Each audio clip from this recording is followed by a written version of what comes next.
Последни вести денеска, добро вечер. Не се само великани од минатото, туку се жив темел на нашата историја и на сиот наш бит, истакна архиепископот Охридски и македонски господин Стефан на молебенот во чест на Свети Кирил што се одржа на неговиот гроб во Рим.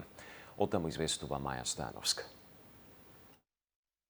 Утрово беше одржан молебен во базиликата Сан Клементе, каде што се наоѓа вечното почивалиште на Свети Кирил. Молебенот беше предводен од поглаварот на Македонската православна црква, господин Стефан, во сослужение со митрополитите Пимен и Георги. Кирил и Методи низ својот живот поминале низ низа искушенија, но на крајот секогаш се бореле за вистината. Имињата на светите браќа ќе се слушаат се додека ние постоиме. Ова беше само една од пораките која господин Стефан ја упати од молебенот. Светителите никогаш не остануваат затворени во своето време. Нивната светлина ги осветлува и просветлува и поколенијата што доаѓаат по нив. Ако денес се прашаме каде живее делото на светите Кирил и Методи, одговорот е едноставен и јасен. Живее во животот на сите кои што ги почитуваат нив и што ги поддржаваат нивните дела и делата на нивните следбеници. По одржувањето на молебенот, министерот за култура и туризам Зоран Љутков, кој што исто така дел од државната делегација, порача дека делото на Свети Кирил и Методи има непроценливо значење за македонскиот народ, но и за целиот словенски свет.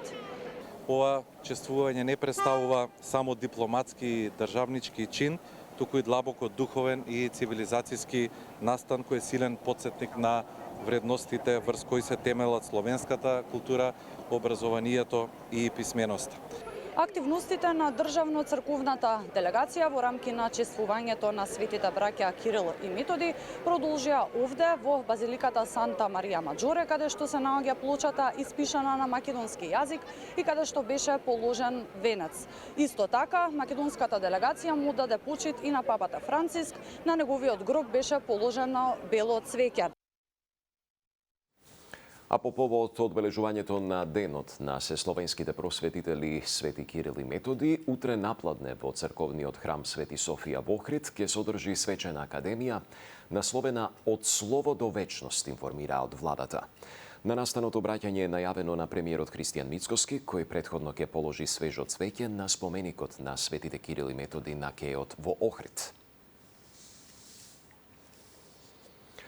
Возачот на камионот што ја предизвика тешката сообраќајна несреќа на Скопската обиколница заврши во притвор, но во јавност останаа прашањата дали трагедијата можеше да биде спречена. Михајло Видимлиски. 30-дневен притвор му определи Скопскиот кривичен суд на 76-годишниот косовски државјанин за сообраќајната несреќа што се случи на Скопската обиколница, во која животот го загубија 4 лица. Мерката е определена поради опасност од бегство и можност за повторување на кривичното дело. Како што информираа синоќа од Скопското обвинителство, отворена истрага за случајот.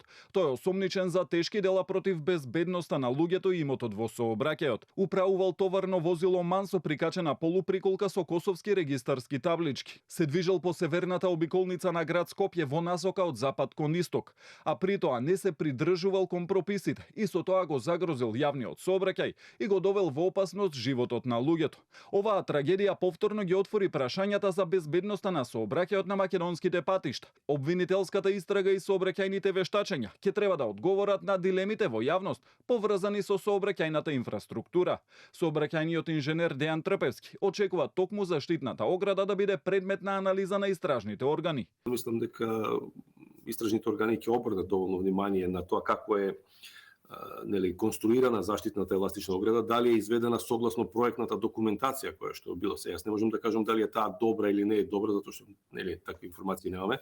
Меѓутоа истражните органи ќе се обрнат внимание на таа работа и ќе може да се дојде до заклучок дали била изведена согласно проектната документација или нешто не било изведено согласно проектната документација. Ако била изведена согласно проектната документација, тоа е тоа, значи едноставно немало да може да го сопре ваквото преминување, односно оштетување од страна на камионот.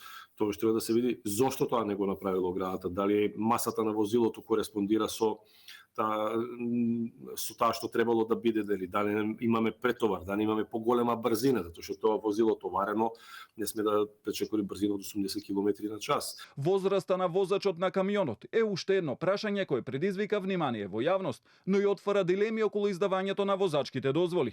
Горна граница Органи ќе обрнат доволно внимание на тоа како е конструирана заштитната еластична ограда, дали е изведена согласно проектната документација која што било се. Јас не можам да кажам дали е таа добра или не е добра, затоа што такви информации немаме.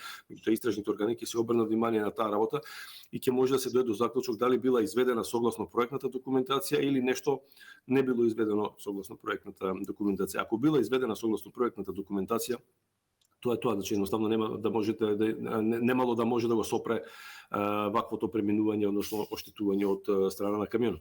Тоа што треба да се види зошто тоа не го направило оградата, дали масата на возилото кореспондира со таа што требало да биде, да не имаме претовар, да не имаме поголема брзина, затоа што тоа возило товарено не сме да пречекори брзина од 80 км на час. Возраста на возачот на камионот е уште едно прашање кое предизвика внимание во јавност, но и отвора дилеми околу издавањето на возачките дозволи.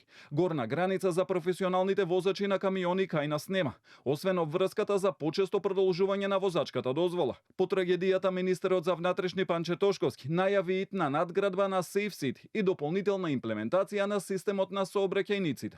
Во сообраќајката животите ги загубија оперскиот баритон Ристе Велков, неговиот 20 годишен син Адам и другарите Марко Ѓоргиевски и Петар Миланов. Скопската гимназија Никола Карев, во која матурирале во 2024 година, со објава на социјалните мрежи се прости со момчињата. Тендерот за набавка на 150 нови автобуси за Скопје пропаднал бидејќи надлежните свесно туркале понуда која што била поскапа за речиси 12 милиони евра. Обвини на пресконференција Јон Фрчковски, член на извршниот одбор на СДСМ. Што точно крие овој скандалозен тендер? Иако основниот критериум бил најниска цена, се избрало скап понудувач. Разликата е шокантна. Постоела понуда која е поевтина за 12 милиони евра. Или по автобус точно 78.563 евра.